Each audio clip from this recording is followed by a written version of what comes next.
नमस्कार मंडळी. आपण म्हणतो की मला देवाचं वेड आहे, पण खरंच आपल्याला देवाची तळमळ आहे की फक्त संसाराची काळजी?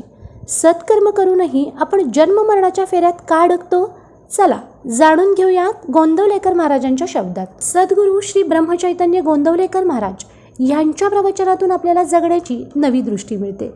आज आपण 14 मेच्या प्रवचनावर आधारित काही गोष्टी पाहणार आहोत, ज्या आपल्या आध्यात्मिक प्रगतीसाठी अत्यंत महत्त्वाच्या आहेत. महाराज म्हणतात, आपण एकदा रामाचे झालो की आपली काळजी त्याला लागते, पण अडचण आपलीच आहे.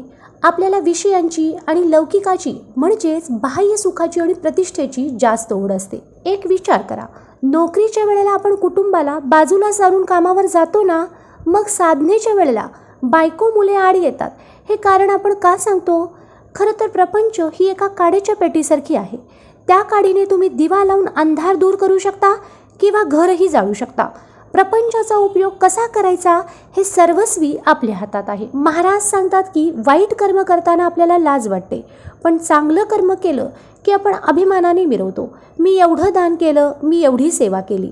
हा जो मीपणा किंवा अभिमान आहे तो आपल्याला जन्ममरणाच्या फेऱ्यातून सुटू देत नाही. दुष्कर्मामुळे कदाचित पश्चाताप होऊन देवाची आठवण होईल, पण सत्कर्माचा अहंकार चांगल्या माणसालाही भरकटवू शकतो.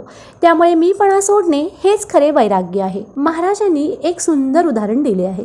लग्नाआधी मुलगी अनेक मुलांना पाहते, पण एकदा लग्न झाले की तिचा एकच नवरा असतो आणि ती बाकीच्यांना विसरून जाते.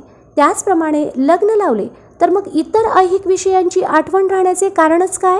विषयांच्या प्राप्तीने जीवन कधीच गोड होत नाही. ज्याप्रमाणे कडू कारलं खाल्ल्यावर तोंड कडूच होणार, तसेच केवळ भौतिक सुखाच्या मागे लागून समाधान मिळणार नाही. शेवटी महाराज नामाचे महत्त्व अधोरेखित करतात.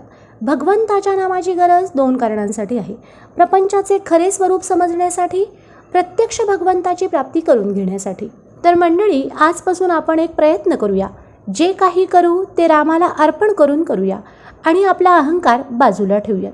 तुम्हाला आजचा हा विचार कसा वाटला हे कमेंट्समध्ये नक्की सांगा आणि लिहायला विसरू नका. श्रीराम जय राम जय जय राम. व्हिडिओ आवडल्यास लाईक करा आणि शेअर करा तुमच्या मित्रपरिवारासोबत. अशाच आध्यात्मिक विचारांसाठी पूजा अमृत व्लॉग या चॅनलला फॉलो करायला विसरू नका. श्रीराम जय राम जय जय राम.